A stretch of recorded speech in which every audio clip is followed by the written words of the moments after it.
Hi, everyone. It's the Catholic CEO, Henry Katarna. Welcome to this Exemplary Catholic Leaders series. My guest today is Dr. Jean-François Orsini. He's a third order Dominican. He was educated at one of the top French business schools, ESCP. He's got an MBA from Wharton, a Ph.D. from Wharton. He's written a book on virtue-based management, and he's developed a personality test that I think you'll be very interested in hearing. So welcome, Jean-François. Thank you for having me. It's a real pleasure for us to have you. And as you know, we've talked a little bit in preparation for this interview, so we're going to do this in a short form style. It'll be 15 minutes or so. And I'd like to ask you, we'll plunge right into it. You're a very interesting person. You hold some patents as well, in addition to the things I've told the audience about. You've held some patents. And so what has your work been? What work have you been doing in your lifetime? Well, as you mentioned, those patents, I'm pretty inventive, and I'm not an engineer, so they're mostly the mechanical, simple. One was a toy, but the last one was a way to help little children not to be crushed by falling dressers. I didn't make a fortune of all those patents. I tried to got along in a plan that I made. And probably I should have raised money. I don't believe in raising money. I believe more in bootstrapping something until the point that enough people are interested. But I definitely do think it's worthwhile to follow our instinct, and all the good comes from the Holy Spirit. So and He gives an inspiration only once. I mean, later it's going to be a different inspiration. All the idea about the sin of omission, I think, has to do should be considered by entrepreneurs. They are these people who are going to omit anything because they hold on to a little concept and so forth and want to bring it very far for the good of many. Yeah, it's so true. Tell us about the book. You've written a book on virtue-based management. What's that all about? Well, it's at one point in my study, a light comes up, and I said, but all the themes and questions that are with the whole management, all those courses in management can be classified under the four cardinal virtues. That was about 25, I forgot. Was so unfortunately none of the Catholic publisher were interested in publishing it, so it didn't come to the attention of the great public. But I mentioned to you that there's a theology of work in there, and all the question that the psychologists and the sociologists of management, because they fight each other, right? And they don't have the same solution, but they are all resolved by Pope John Paul II in his encyclical Laborance. On the dignity of work. Yeah, dignity of work. Yeah. So you see, you're hitting a point here that's, I think, very important to Catholic business people, because we hear all of these, there are a million management textbooks out there. You go to any bookstore, you see just row upon row of business textbooks, but no one talks about the virtue-based approach. And at the Catholic CEO, that's important to us and to our clients. We want to have a virtue-based approach. And so from that, I think you said that to me that you've self-published that book, so it is available. Is this correct? It is. It is. It's on Amazon and on Barnes and Noble. Great. Actually, they even two versions. That's great.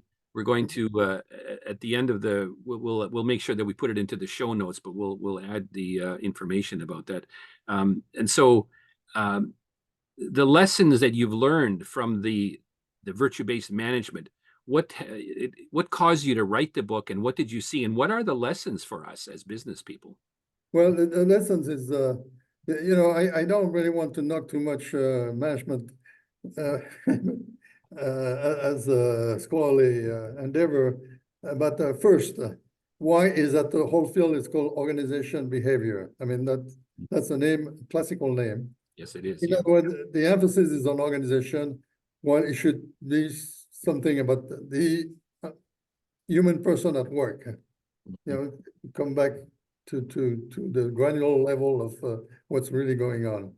Yes. In addition to that, some of the you know, the known techniques that are offered, self-help and so forth in business, do not go far enough.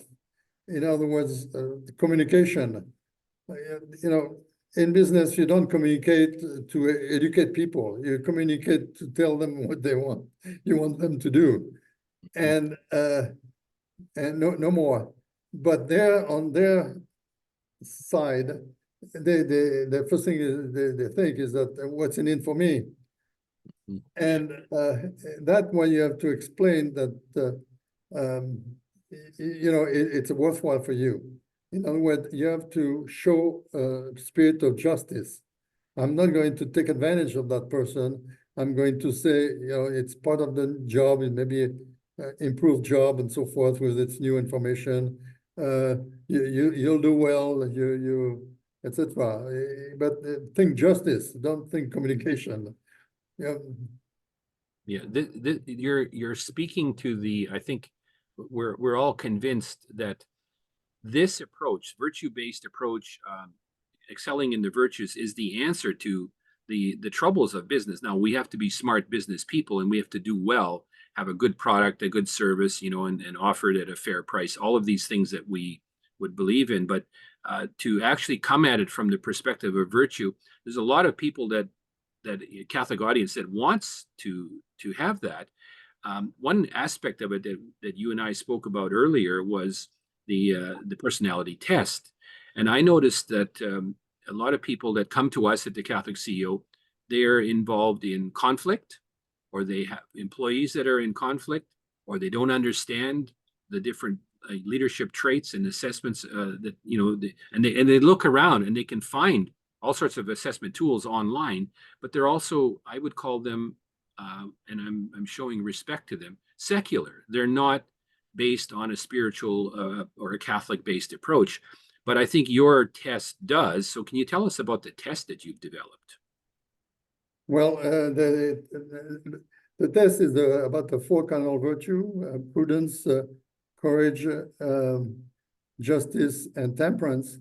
And for example, prudence it connected in theology with teleology. In other words, the very famous consultant, Peter Drucker, I mean, that show my age, had a principle called managing by objectives. Yes. And that's teleology. In other words, don't get stopped by what's happening now. Make all the time and effort of going beyond to an objective that you really have been thinking and you're constructing all the time. Also in a prudence, there's a Jesuit professor of management that gave a test to successful businessmen. And the question was, what makes you successful? And one of the, the response you could give was marry the daughter of the boss. Yes. They all responded, what makes them successful is good judgment, which is prudence. Yes. Prudence, you know, these days when you think of prudence is something for people a little shy, a little afraid. It's not that. It's much more. It includes understanding, reasoning, foresight. It's amazing. I mean, it's actually it's all the virtues that you need for stronger decision making. So I can give more examples, but Well, so let's take an example. In business today, Catholic business owners who want to live by Catholic principles, they are faced with the pressure from the secular business world to do it a certain way, right? To cut corners, perhaps. I'm not saying everybody does this, but some do, to cheat or to exploit or to use imagery that's, inappropriate to sell products and services, that sort of thing. Can you, using your test, determine something about yourself or your employees that help you to become a smarter, better business person and also a better Catholic? Now, that sounds like a leading question, perhaps, but how does that apply? Can the test help you to determine skills or attributes or characteristics that a person has that make them a better business person and therefore and also Catholic? well, they are all my examples explain how they have a high level of some of the virtues is helpful. But I need to emphasize something, is that the cardinal virtue is not a test of being faithful or the cardinal virtue helps you to get in a state of grace. Mhm. And even non-Catholics need to go in a state of grace. Yes. And it's only when they're all in the state of grace, they can wait for sanctifying grace that, which are different set of virtue, hope, faith, and love. And those are not the same way. The cardinal virtue, you have to train yourself as being more courageous and, spend more nights studying a proposal to give somebody and so Yes. forth. Yes. But the theological virtue, you have to ask for through prayer, and it's all it is not a habit to have. It's not a virtue in that sense. It's a gift from God. So I'm telling that I've even found a page where the Freemasons say I'm promoting the cardinal virtue. Mm-hmm. But they of value to Catholic to know that they're going to facilitate coming in the state of grace. They would obey all commandments, in other words. Right. And so hence there would be, to use more secular terminology, I suppose they would be running a more ethical business than a more principle-based business. Now, we would say that it's a Catholic approach, but the secular world might say that if you follow these virtues and therefore you have the grace, again, which the secular world wouldn't speak about, but we have the grace and therefore we're going to obey the commandments, therefore we're going to govern ourselves in accordance with all of those things, which means we're going to be fair-minded and we're going to be ethically based business Right. people. Be right? And what John Paul II was saying was, one of his phrase was, "Do not be afraid." Yes, be not And afraid. do not be afraid means also do not think that you have to cut corner to get ahead. Right. With the faith, you can rush into the problem with a strong saying, I'm going to stick to the values that of the faith, and I don't care how it's going to turn out. God was going to help me there. But Mm-hmm. It doesn't mean thoughtless, does it? It does not mean that we should be thoughtless, but we should have the courage to forge ahead, right? And to push. After you made all the disposition to put all the lucks on your side and all the studies and so forth, then you say, let's go. And Yeah. entrepreneur, I'm breaking barriers, and it takes courage for that.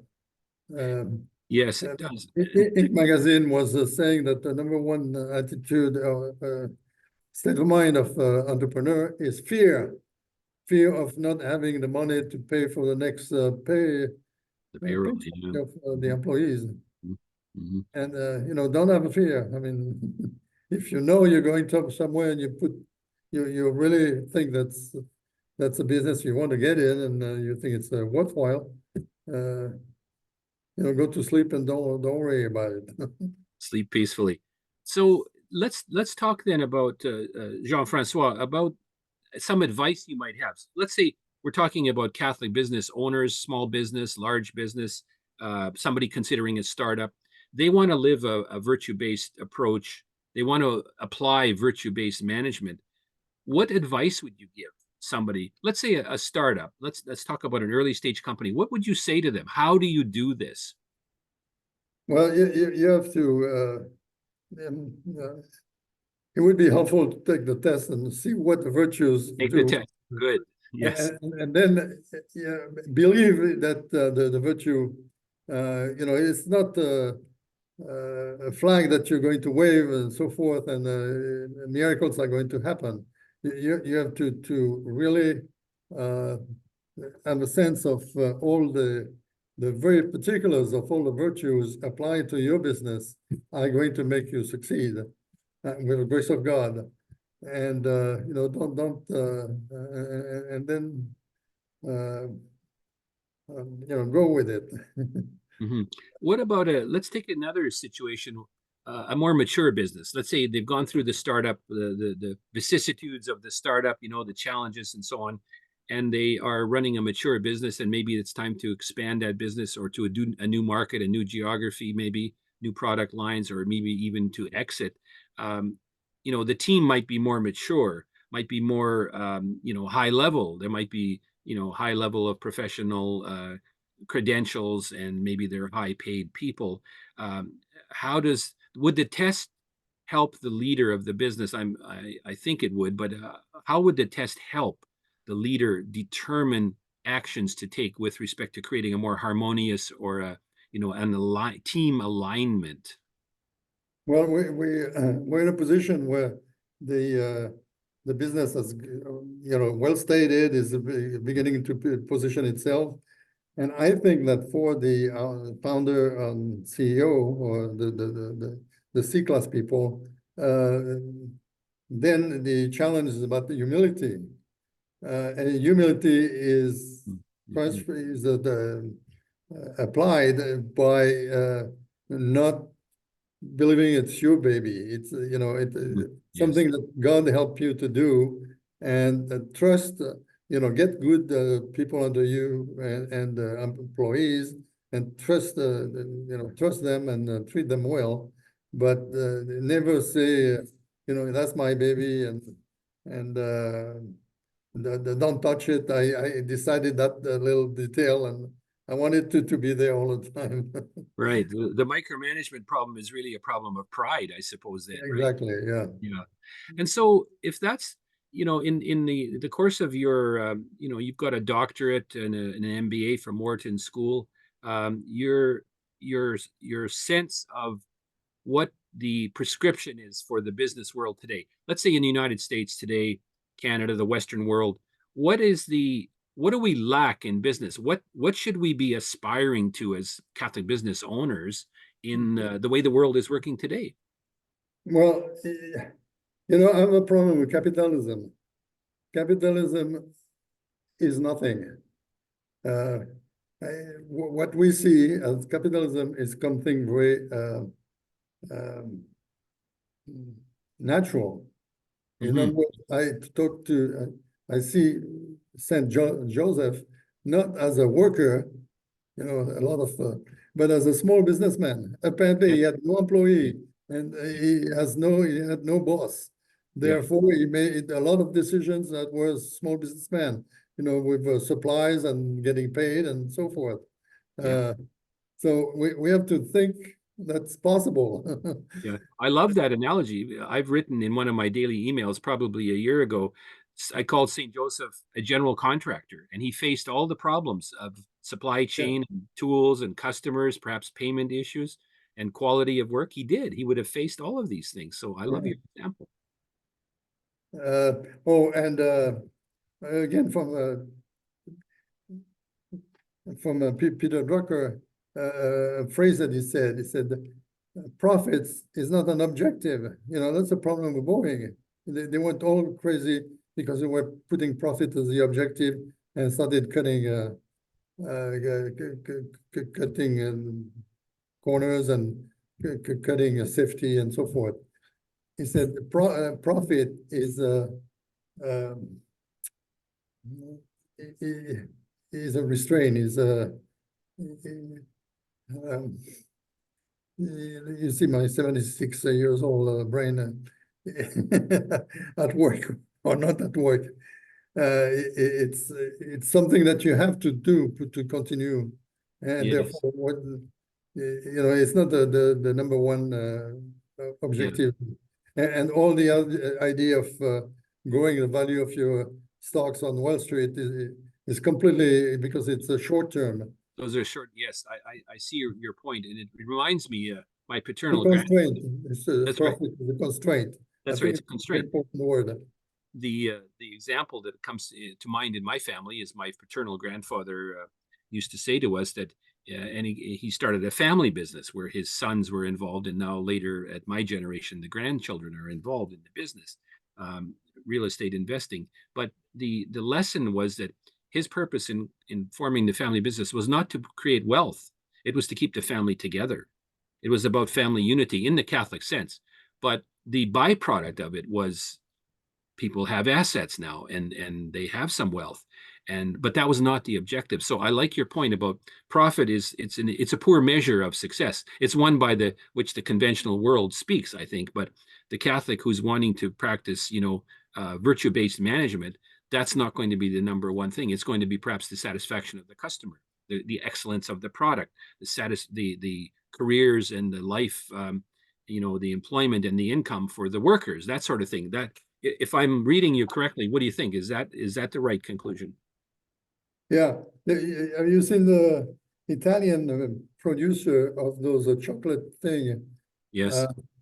The Rocher, you know, it's a measure, almonds and chocolate and so forth is extremely successful. Well, he had a statue of the Virgin Mary in his office, immense, and he was really believing in, and that made him very successful with his virtue and his attitude. Yeah. It's And he made a very good product that loved by a lot of people. sure the global market as well. Yeah. Yeah. So let's draw to a conclusion. I mean, we could talk at length here, but if we draw to a conclusion, what would you say? In a second, I'm going to ask you to tell us where we can find you and where we can buy this test that you speak of. But what would you say if I said give us a sentence, one or two sentences to the business owner today, the Catholic business owner? What should you do differently than the culture to live a virtue-based approach? Well, talking with psychology, there's a psychology that God gave us. I mean, some saints they say that if you did everything without any vices or sin, you would go very far. In other words, follow your guts. The guts have been put there by God, and study everything. Study your market, study your products, study your laws, and so forth. But do not hesitate to keep your values ahead before profits, and you'll get there. Excellent. I couldn't think of a better way to summarize it all. Why don't you tell us then, Jean-François, where can we find you? What's your website? Where do we buy the book? Where do we buy your test? How do we make use of the tools that you have developed? Well, the book is on Amazon and Barnes and Noble. In Amazon, actually, there are two versions. I reviewed. That was before the fall of communism, and after I see. I toned down on communism on a second book. But the important thing is that the first book has all the reviews, and It's called virtue-based management. Virtue-based And management. the test is in the whole complete package online. In other words, you follow the little red road, and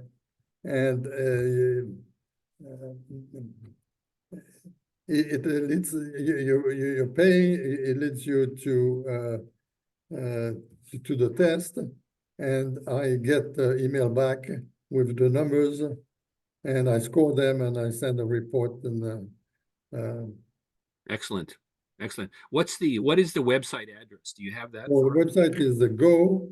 I had to put Go because there was already what Alex Test. There was already an alextest.com. So I put goalextest.com. And GoAlexTest.com. I'm concentrating on the Catholic market because at least most of them know about cardinal virtue, but it's really for the whole working population. So I emphasize the idea of Alexander the Great, student of Aristotle, who learned about the virtues and established the greatest empire of his time in 13 years. Yes. Yes. Great. Just the Great. virtue. A great example of a type of. And I read a very thick book on his life, and he had a lot of virtues. The story is he had some sins too, but Yes, as we all do. But no, this is great. Thank you for that information. We'll put it in the show notes as well. So, well, let's conclude then by saying, Jean-François Orsini, pleasure to see you today. Very interesting work that you've done. I think very helpful to the Catholic business community. And I'd like to thank you for joining us today. I am thankful and honored to have been invited. Great that you were here. Well, everyone, thanks for being with us today. It's the Catholic CEO, Henry Katarna. See you next time.